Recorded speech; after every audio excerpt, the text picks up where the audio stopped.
Présentement, tel que vous me voyez, je devrais être en train de suer sang et eau sur mon ordinateur pour extraire mon mémoire de ma petite cervelle. Ce serait bien mieux pour ma santé mentale, mais non, au lieu de ça, je me voile la face et je vous tourne des vidéos, parce que oui, c'est évidemment beaucoup plus constructif. Je pense que je vais bientôt me lancer dans la rédaction d'un manuel du sens des priorités à la Prada, ça va faire un carton.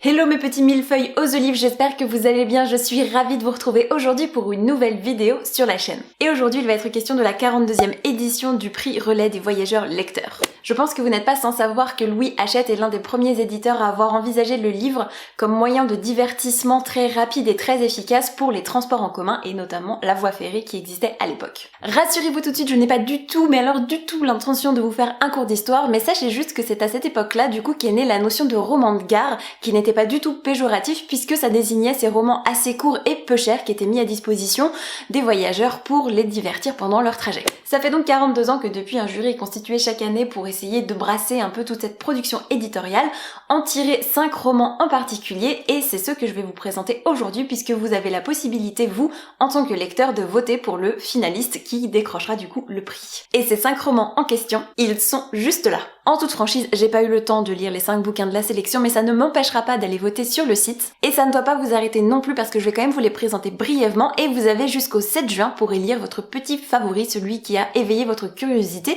ou alors ceux que vous avez eu l'occasion de croiser pendant vos lectures. On s'y colle ? Si vous êtes un peu friand de polar et de thriller d'ambiance un peu glauque, eh bien je pense que le premier titre de cette sélection, vous le connaissez d'ores et déjà, voire même vous l'avez déjà dévoré, puisqu'il s'agit de Surface d'Olivier Norek, publié aux éditions Michel Lafon. Olivier Norek, c'est un auteur toulousain extrêmement reconnu dans ce genre qui est lauréat de nombreux prix depuis des années. Il faut dire aussi que c'est un ancien engagé humanitaire pendant la guerre en ex-Yougoslavie, qu'il est lieutenant de police et qu'il connaît extrêmement bien les rouages du monde qu'il dépeint dans chacun de ses bouquins. Dans son dernier né, donc Surface, on va suivre Noémie Chastain qui est capitaine au fameux 36 quai des Orfèvres et qui, suite à une opération qui va très mal tourner, durant laquelle elle va se prendre une balle en pleine tête, elle va doucement se remettre de cette longue convalescence et le problème c'est que quand elle revient au boulot prête à reprendre le service, plus personne ne veut d'elle, on va l'envoyer à la Cambrousse se mettre au vert, sauf que dans le petit village où elle va arriver, le corps d'une petite fille qui avait disparu va être retrouvé dans un fût. Et forcément, le début des embrouilles va commencer pour notre capitaine. Comme vous le savez, depuis l'enfance, moi, tout ce qui est polar, thriller, policier, ce n'est pas du tout mon genre, que ce soit sous format bouquin ou audiovisuel. Je n'aime pas ça, je n'apprécie pas. Mais je sais que Surface a extrêmement bonne presse, qu'il fait partie de nombreux coups de cœur libraires, qu'il a de très bonnes notes, de très bons échos et d'excellentes critiques. Donc, je vous invite franchement à le découvrir si ce n'est pas déjà fait. Et si vous l'avez lu et qu'il vous a convaincu, n'hésitez pas à le soutenir pour le prix. Ce résumé est quand même ultra sordide et je comprends pas comment lecteurs et lectrices de ce genre vous arrivez à dormir sur vos deux oreilles juste après avoir lu des bouquins pareils. Expliquez-moi, vous avez un super pouvoir qui m'échappe totalement là. Je vous propose qu'on change radicalement d'ambiance et qu'on laisse de côté, qu'on jette un voile sur les enfants qui flottent dans des fûts comme du houblon pourri dans des cuves de bière, n'est-ce pas? Et qu'on se concentre plutôt sur l'histoire d'un jeune orphelin aux yeux très étranges dans une petite ville du Panama avec San Perdido, le roman écrit par David Zuckerman et publié chez Calman Levy. J'ai réussi à tout bien prononcer du premier coup, je ne suis que fierté. Si le nom de l'auteur ne vous dit rien, c'est normal puisque c'est sa première publication dans le genre romanesque, mais il faut savoir que David Zuckerman est un homme aux multiples casquettes qui a fait 1001 choses dans sa vie et il a notamment écrit une quinzaine de pièces de théâtre. Bon, celui-là non plus, je ne l'ai pas lu, mais je vous assure que la 4e de couverture est hyper intrigante. Et pour cause, puisque l'auteur nous propose de nous plonger au cœur de San Perdido, qui est une petite ville du Panama dans laquelle, au sein d'une décharge à ciel ouvert, on va découvrir notre héros qui est un jeune orphelin noir aux yeux bleus, muet, mais qui est doué d'une immense force dans les mains. Alors, orphelin, abandonné dans une décharge, muet, physique atypique, force étonnante, autant dire que le gamin est plutôt mal parti dans la vie. Et pourtant, plutôt que d'en faire une histoire tire-larme, j'ai l'impression que l'auteur veut dresser le portrait d'un héros des temps modernes puisque cet orphelin va prendre fait et arme pour tous les laissés pour compte, pour tous les opprimés, pour les femmes, les enfants, pour tous ceux qui sont laissés sur le bord de la route, qui ont été boutés hors du système, et ça a l'air extrêmement poignant, humain, et j'ai hâte de m'y plonger. Donc sincèrement, si le résumé vous tente, n'hésitez pas non plus à le soutenir. On quitte le Panama pour les États-Unis avec le prochain roman qui n'est autre que Orange Amer. C'est écrit par Anne Patchett et c'est publié aux éditions Actes Sud. Si je ne vous dis pas de conneries, il me semble que c'est le 6e roman écrit par cette autrice qui a gagné plusieurs prix aux États-Unis. Et dans cette histoire, on va suivre Albert, un père de famille complètement désabusé, qui s'ennuie ferme un dimanche et du coup, pour échapper à femme et enfant, il va taper l'incruste au baptême de la fille d'un flic qu'il connaît vaguement et du coup, ça va un peu bouleverser son quotidien parce que je crois qu'il va tomber amoureux de la mère de la dite petite fille. Et autant vous dire que ces petites embrassades plus que mal vues pendant un baptême vont avoir de lourdes conséquences puisque Albert et Beverly, qui est la mère de la petite fille qui se fait baptiser, vont tout plaquer pour reconstruire une famille de leur côté et forcément, c'est jamais si simple. Outre le côté un peu scandaleux du début de l'histoire, l'intérêt aussi c'est qu'on va suivre cette famille recomposée sur de nombreuses années puisque quand la petite fille tout juste baptisée Franny va grandir, elle va du coup garder quelques séquelles de cette histoire familiale plus qu'atypique et on va revenir comme ça sur les histoires d'enfance, de passé, de réminiscence. Ça a l'air franchement chouette comme saga familiale et j'ai hâte de m'y plonger. Je pense que ce sera le prochain que je vais lire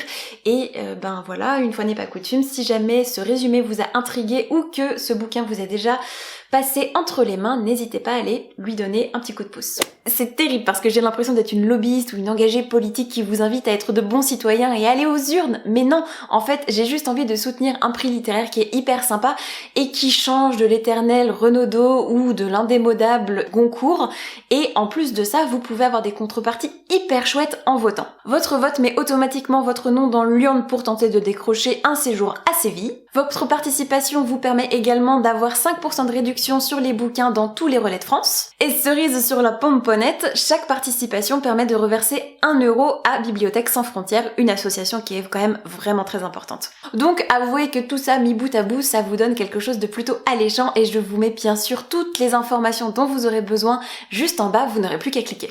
Et on arrive doucement aux 2 derniers romans de cette sélection que pour le coup j'ai vraiment eu le temps de lire. Et attention, information divulgachante, j'ai adoré ma lecture. Est-ce que vous saviez, vous, que l'Académie française nous avait pondu le magnifique verbe divulgacher pour ne pas avoir un recours à l'anglicisme spoilé? C'est hyper moche comme nom, non? Ou alors il y a qu'à moi que ça donne quelques envies de régurgitation, je sais pas. Dites-moi ça dans les commentaires.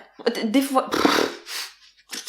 Croyez-moi, je suis la première à souffrir de ce côté hyper bordélique de mon cerveau qui me fait partir dans tous les sens, mais allons-y, on se concentre et on termine cette vidéo.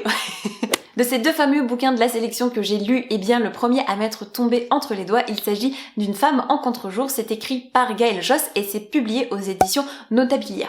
Dans ce livre extrêmement court puisqu'il fait moins de 200 pages, Gaëlle Josse s'est penchée sur la vie de Viviane Meyer, une femme au parcours plus qu'atypique. Pour celles et ceux qui n'ont jamais entendu parler de Viviane Meyer, eh bien c'est une femme qui a vécu au milieu du XXe siècle et qui a été une illustre inconnue toute sa vie durant puisqu'elle était nourrice aux États-Unis et qui va connaître la notoriété par-delà la tombe puisque en fait quand elle sera morte, eh bien un homme va racheter le contenu de son garde-meuble puisque ça faisait des années qu'elle ne le payait plus. Il va acheter ça une bouchée de pain et en fait quand il va ouvrir ce garde-meuble, il va tomber sur des milliers et des milliers de pellicules, de films, de matériel photo et petit à petit se rendre compte que la qualité est quand même plutôt pas mal et il va du coup se mettre à construire la légende de Viviane Meyer qui est aujourd'hui reconnue comme une excellente photographe, si ce n'est l'une des meilleures du XXe siècle. Ce qui m'a énormément plu dans ce roman, outre de découvrir du coup une figure féminine qui a marqué l'histoire de la photographie dont j'ignorais tout, eh bien c'est surtout des portraits de femmes, une histoire de famille qui commence au début du 19e siècle en France et qui va s'étaler comme ça sur une 50aine d'années entre la France et les États-Unis. C'était vraiment très bien écrit, ça donne un portrait de l'Amérique de l'époque et surtout de la condition des femmes. C'était vraiment bouleversant, très bien écrit, c'était à la fois très instructif, un peu romancé mais sans être intrusif. J'ai trouvé que Gaëlle Josse avait vraiment bien dosé sa biographie et je vous la recommande chaudement, c'était vraiment une très très belle lecture. Personnellement, je pense que c'est pour ce bouquin-là que je vais voter. Je dis ça, je dis rien, je veux pas du tout vous influencer. Pas du tout. Et après cette menace ô combien subtile, à peine voilée et surtout j'imagine furieusement efficace, je vais vous présenter le dernier titre de cette sélection qui n'est nul autre que Le Prix, un roman écrit par Cyril Gély et publié aux éditions Albin Michel. Si le nom de Cyril Gély vous évoque vaguement quelque chose, c'est sans doute parce que c'est lui qui est à l'origine de la pièce de théâtre Diplomatie qui a ensuite été adaptée en film avec Neil Arestrup au casting et qui racontait ce huis clos, ce face-à-face entre un Français et le haut dignitaire allemand qui, à la dernière minute, avait refusé de faire sauter Paris durant la Deuxième Guerre mondiale. Et c'est assez drôle de comparer les deux puisqu'on va se retrouver encore une fois dans une situation de huis clos, de face à face entre deux personnages dans une chambre d'hôtel et j'ai adoré cette histoire. C'est bien joli mais l'histoire en question, c'est quoi précisément?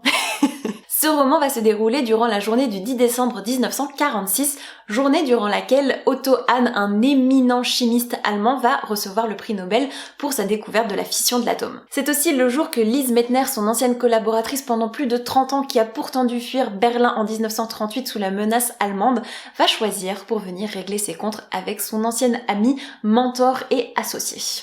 J'ai véritablement adoré ce roman pour le foisonnement de thématiques qu'il aborde dans une ambiance juste maîtrisée, presque chirurgicale et hyper pesante. J'ai adoré ce face-à-face entre deux narrations, entre deux visions du passé qui ne peuvent pas vraiment tomber d'accord, avec cette réflexion sur le patriotisme, sur l'ambition, sur l'histoire commune. J'ai adoré cette réflexion autour de la place des femmes dans le milieu de la science, avec Lise qui ne pouvait pas à la base rentrer par la porte principale de l'institut dans lequel elle était employée, qui devait se cacher et qui a été dénoncée par un collègue qui ne supportait pas de la voir gravir les échelons et de devenir sa supérieure hiérarchique.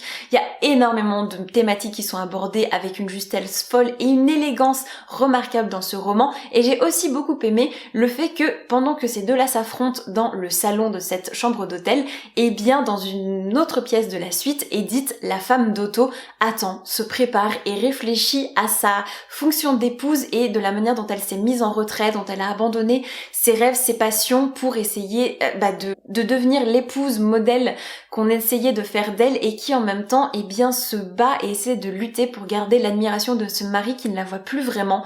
Bref, tout était hyper riche, c'est assez court en 200 pages d'aborder autant de thématiques, mais c'était vraiment poignant et je vous recommande cette lecture encore une fois chaudement. Bon, et là je crois que si vous ne connaissiez pas ces bouquins, vous tenez 5 pistes très sérieuses pour vos prochaines lectures, non? Cette vidéo touche maintenant à sa fin et j'espère sincèrement avoir réussi à vous transmettre ne serait-ce qu'un peu de l'enthousiasme qu'ont suscité certains de ces bouquins chez moi et surtout vous avoir donné envie de vous impliquer et de participer à la sélection du lauréat qui sera du coup le 42e gagnant de ce prix relais des voyageurs lecteurs.